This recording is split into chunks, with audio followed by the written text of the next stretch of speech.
Move on. US President Donald Trump is posting a digitally altered image on Truth Social declaring himself the acting president of Venezuela. That's the big news story today.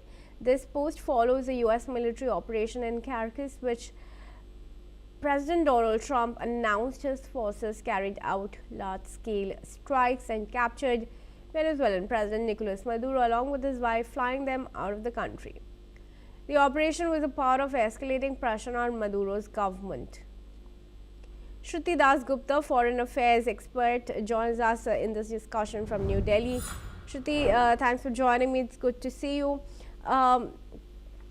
Venezuela already has an acting president, interim president in Rodriguez, and then Trump comes out and says that he is the acting president. What's your assessment of Trump's statement and post? In today's Gen Z lingo, it will be called Delulo Pro Max. Even in jest, this should not be entertained because you are sitting president of the largest economy of the world as of now, and you also hold military power, and you have annexed that nation and taken away their president by force. So this cannot be like a crude joke, which Trump is known to do with a lot of his posts to appeal to his MAGA base. So even in a joke, this should not be, excused. He should be held responsible for every word that comes out of his mouth, because from what we've observed for the past 1 year, any statement that he makes, whether it sounds funny to us or not, is something that has a very deliberate intent behind it. Yeah. So we should be very, very cautious of what he says and how he projects it, because I think he truly believes that he has the right to be the acting president of Venezuela. He's already holding meetings with oil barons of USA and trying to find out how they can kind of extract that oil, trying to push down, and we've talked about this, Kriti, earlier, that the Venezuelan oil is very heavy, and usually the trade that was happening when the ships between Iran and Venezuela were being discussed, I had specified that Iran's light would mix with Venezuelan heavy crude, and that is how processing was probably achieved. It is not very simple. Now, when you are forcing this kind of oil down the throat of oil companies, and they have to invest in the technology, the transfer, because not oil, it's not you set up a refinery and every kind of oil in the world can be done with. Every extract has a different process. And this is something, despite being a businessman, Trump refuses to face, because he wants this kind of MAGA moment, this flexing moment where he can show to the world that I said it, I did it, you do your worst. And that's where the world is headed. So his statement about acting president is not going to go down well with the Venezuelans. It is not going to go down with even EU at this moment, because they are also very chary about his Greenland positioning. And the world is not really amused. They're just kind of understanding how deep his Delulu is going.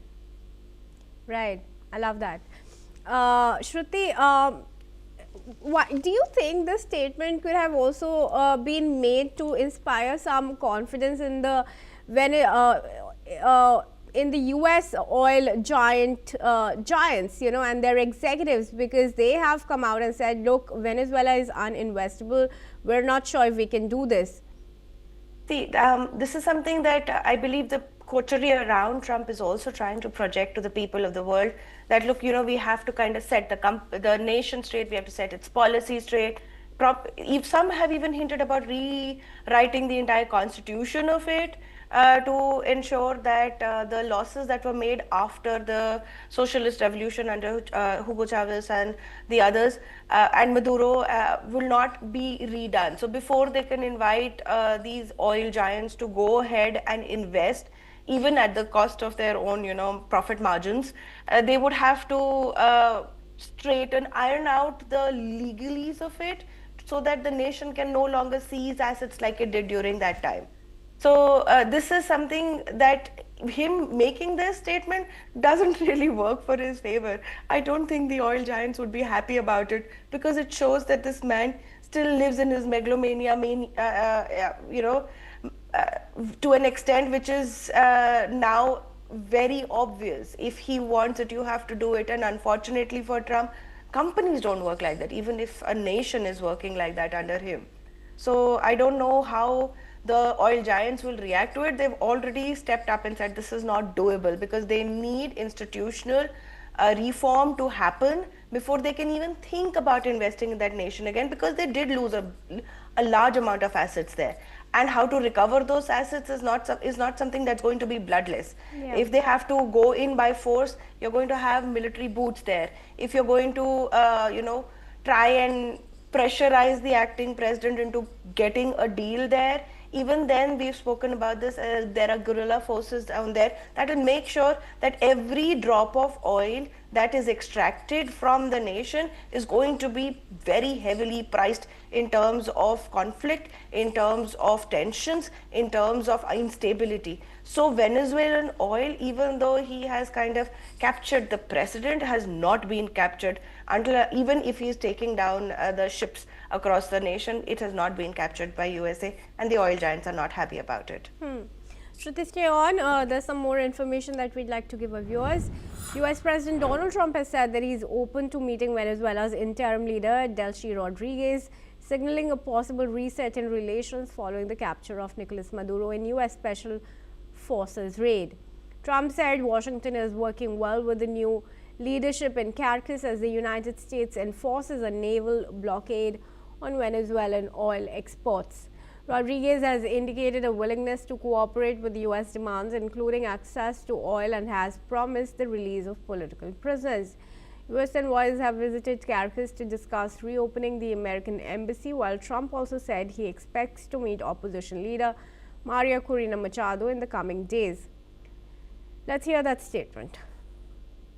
Venezuela is really working out well. We're working along really well with the leadership, and we'll see how it all works out. Are you starting to meet with Delcy to go? At some point, I'll meet. She's been very good.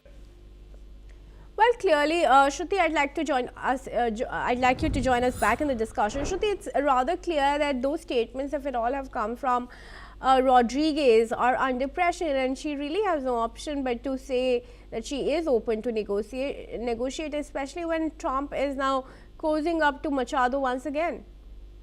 Well, it is not just cozying up to Machado. Machado is like a really useful pawn, has always been.